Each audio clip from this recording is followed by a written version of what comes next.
കൂട്ടുകാർക്കും കർത്താവ് യേശുക്രിസ്തു നാമത്തിൽ എൻ്റെ സ്നേഹവന്ദനം.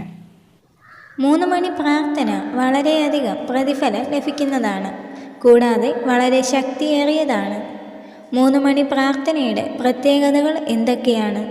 വെളുപ്പിന് 3 മണിക്ക് നിങ്ങൾ പ്രാർത്ഥിക്കുകയാണെങ്കിൽ ലഭിക്കുന്ന ഫലങ്ങൾ എന്തൊക്കെയാണെന്ന് ഇന്നത്തെ വീഡിയോയിൽ നമുക്ക് നോക്കാം. യഹൂദന്മാരുടെ വിശ്വാസപ്രകാരം 4 യാമങ്ങളാണ് ഉള്ളത്.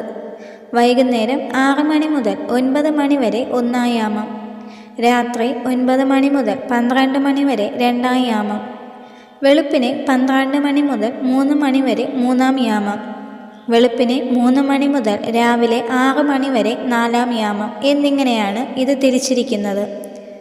ഇതാണ് യഹൂദന്മാരുടെ ഒരു ദിവസം. 4 യാമങ്ങളിൽ ഏറ്റവും പ്രധാനപ്പെട്ടതാണ് വെളുപ്പിന് 3 മണി മുതൽ രാവിലെ 6 മണി വരെയുള്ള സമയം. ഇതിനെ 4-ാം യാമം എന്ന് പറയുന്നു. 4-ാം യാമത്തിൻ്റെ തുടക്ക സമയമാണ് 3 മണി.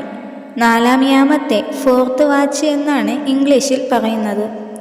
4-ാം യാമത്തിനെ കുറിച്ച് ബൈബിളിൽ എന്താണ് പറയുന്നതെന്ന് നമുക്ക് നോക്കാം. മത്തായി എഴുതിയ സുവിശേഷം 14-ാം അധ്യായം 25-ാം വചനത്തിൽ, രാത്രിയിലെ 4-ാം യാമത്തിൽ അവൻ കടലിന്മേൽ നടന്ന് അവരുടെ അടുക്കൽ വന്നു എന്ന് കാണുവാൻ കഴിയുന്നു. യേശു കടലിന്മീതെ നടന്ന യാമമാണ് 4-ാം യാമം. യേശു ഒരു ദിവസത്തെ 2ആയി തിരിച്ചു. യോഹന്നാൻ എഴുതിയ സുവിശേഷം 11-ാം അധ്യായം 9-ാം വാക്യത്തിൽ, അതിന് യേശു പകലിന് 12 മണി നേരമില്ലയോ എന്ന് പറഞ്ഞിരിക്കുന്നു. ഒരു ദിവസം 24 മണിക്കൂറാണെങ്കിൽ പകൽ സമയം 12 മണിക്കൂറാണെന്ന് യേശു പറഞ്ഞു.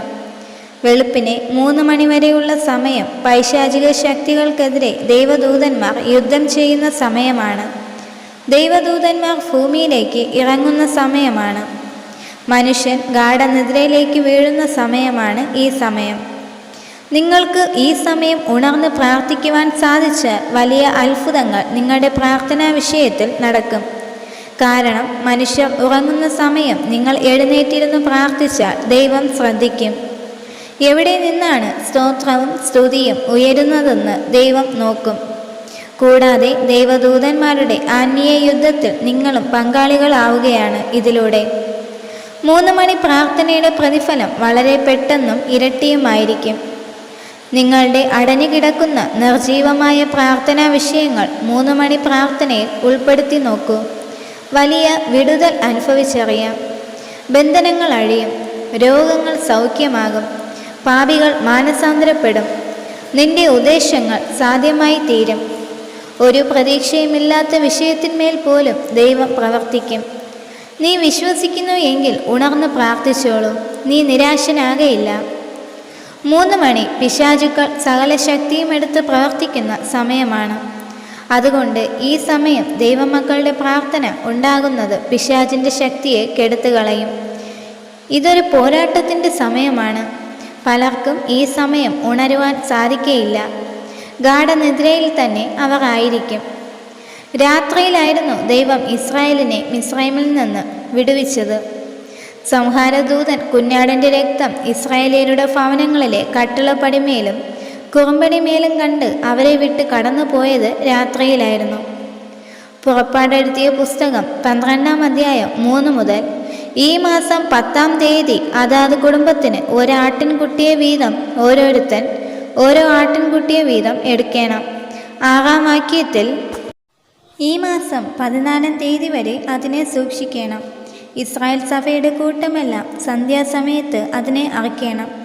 അതിൻ്റെ രക്തം കുറേ എടുത്ത് നിങ്ങൾ തിന്നുന്ന വീടുകളുടെ വാതിലിൻ്റെ കട്ടളയ്ക്ക് 2ന്മേലും കുറുമ്പടിമേലും പുരട്ടേണം.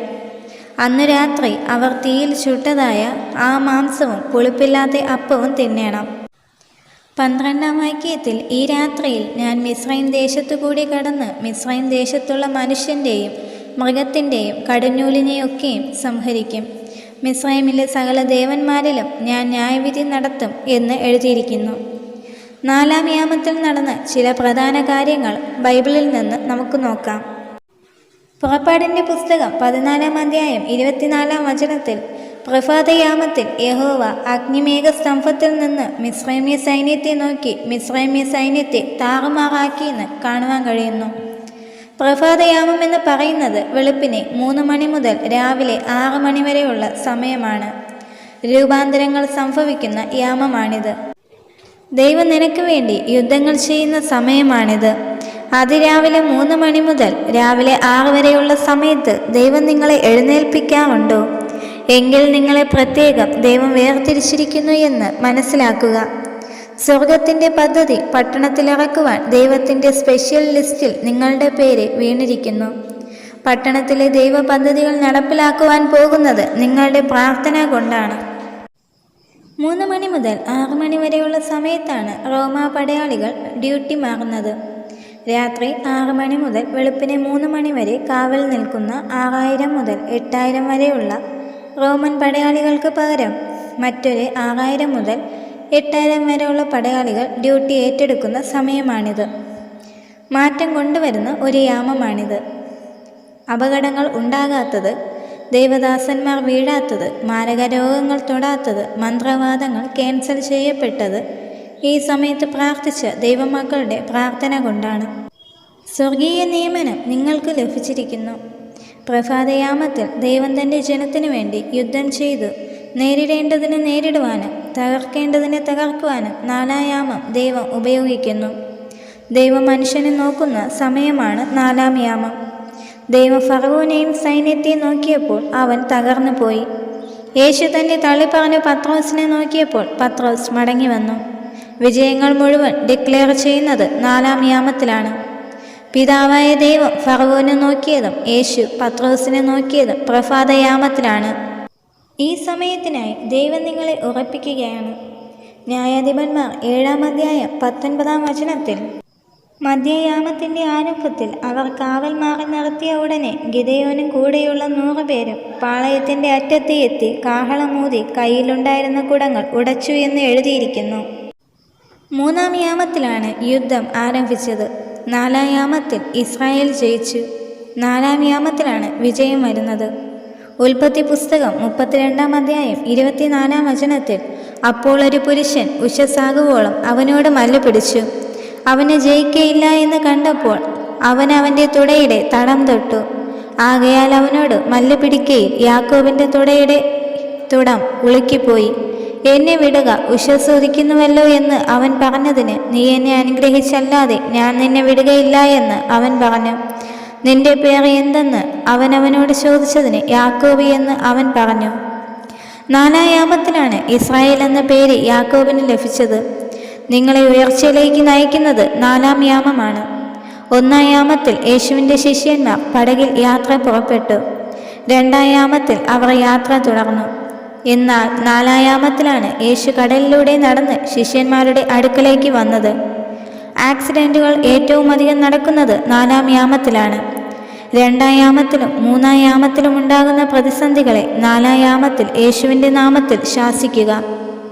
മത്തായി എഴുതിയ സുവിശേഷം 14-ാം അധ്യായം 23-ാം വചനം ഇപ്രകാരം പറയുന്നു, അവൻ പുരുഷാരത്തെ പറഞ്ഞയച്ചിട്ട് പ്രാർത്ഥിക്കുവാൻ തനിയെ മലയിൽ കയറിപ്പോയി. വൈകുന്നേരമായപ്പോൾ ഏകനായി അവിടെ ഇരുന്നു.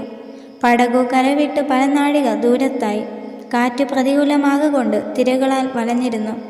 രാത്രിയിലെ 4-ാം യാമത്തിൽ അവൻ കടലിന്മേൽ നടന്ന് അവരുടെ അടുക്കൽ വന്നു. 4-ാം യാമത്തിലാണ് ഭൂതങ്ങൾ വെളിയിൽ ഇറങ്ങുന്നത്. അതിനാലാണ് ശിഷ്യന്മാർ യേശുവിനെ കണ്ട് ഭൂതമെന്ന് തെറ്റിദ്ധരിച്ചത്. യോഹന്നാൻ എഴുതിയ സുവിശേഷം 6-ാം അധ്യായം 21-ൽ 4-ാം യാമത്തിൻ്റെ പ്രത്യേകത എത്തേണ്ട സ്ഥലത്തിൽ നിങ്ങളെ എത്തിക്കുന്നു. നിന്റെ പ്രത്യാശയില്ലാത്ത പല വിഷയങ്ങളിന്മേലും വിടുതൽ ലഭിക്കുന്ന സമയമാണിത്. നീ കരഞ്ഞ വിഷയത്തിൽ നിനക്ക് അനുഗ്രഹം ലഭിക്കുന്ന സമയമാണിത്. അതിനാൽ വിശ്വസിക്കുക, പ്രാർത്ഥിക്കുക. ദൈവം നിങ്ങളെ എല്ലാവരെയും ധാരാളമായി അനുഗ്രഹിക്കട്ടെ. ആമേൻ.